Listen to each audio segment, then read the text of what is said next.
Hey folks, if you're into epic tales from World War II that shaped the world we live in today, this one's for you.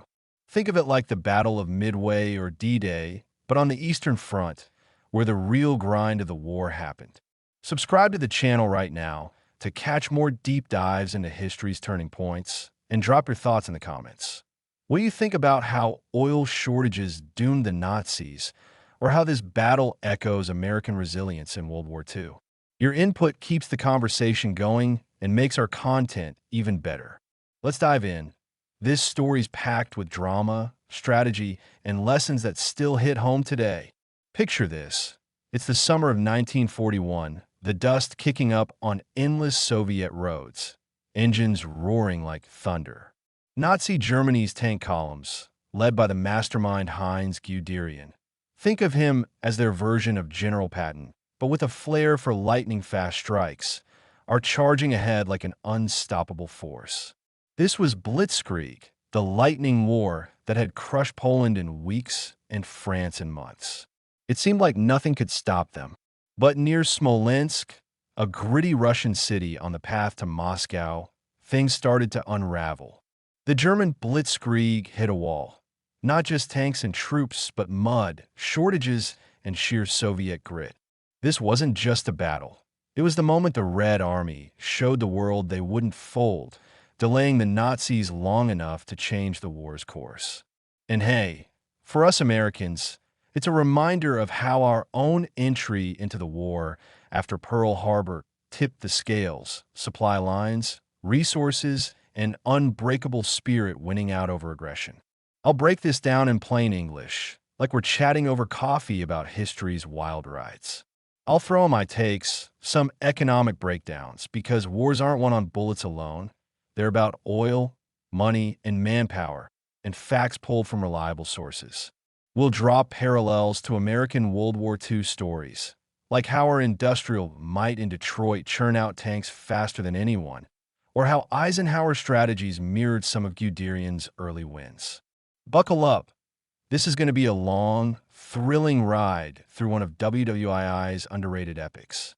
First off, who was Heinz Guderian?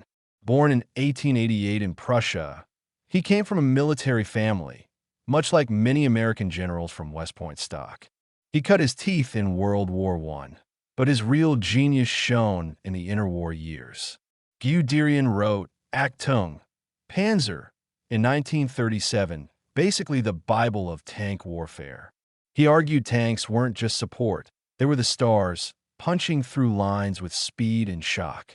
Hitler loved it, and Guderian rocketed up the ranks.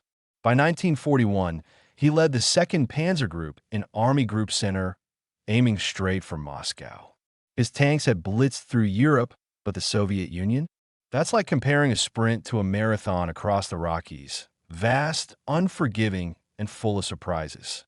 Operation Barbarossa kicked off on June 22, 1941, the biggest invasion in history, with over 3 million Axis troops slamming into the USSR. It was Hitler's gamble to crush communism and grab resources. Early on, it looked golden. Germans advanced 300 miles in weeks, encircling huge Soviet forces at Minsk, taking hundreds of thousands prisoner. Guderian's tanks averaged 30 to 40 miles a day, a pace that would make modern NASCAR jealous. But why? Superior tactics, sure, but also initial surprise. The Soviets were caught flat-footed after the Molotov-Ribbentrop Pact lulled them into a false peace. Now, zoom in on Smolensk. By early July, Guderian's vanguard was 60 to 90 miles southwest of the city, a key gateway to Moscow, kind of like how Gettysburg was pivotal in the Civil War for us. Facing them, the battered Soviet 61st Rifle Corps, anchored by the 172nd Rifle Division, defending Mogilev. These guys were shell-shocked from border fights, but dug in deep. On July 12th, Germans launched a frontal tank assault. Arrogant, without infantry support. Veterans later called it a disaster. Soviet infantry, armed with rifles, grenades, and sheer desperation, wiped out a whole company for the 3rd Panzer Division. Officer Horst Zobel recalled, The enemy was far stronger than expected. Photos of burned-out panzers boosted Soviet morale, like our own propaganda films after Midway. My take, this was the first crack in the blitzkrieg myth. Germans thought it'd be a cakewalk like Poland, but Soviets fought like cornered bears. Economically, each lost tank hurt. Germany produced about 5,000 tanks yearly, while the U.S. cranked out 50,000 by 1944 thanks to factories like Chrysler's in Detroit. Oil was already a headache.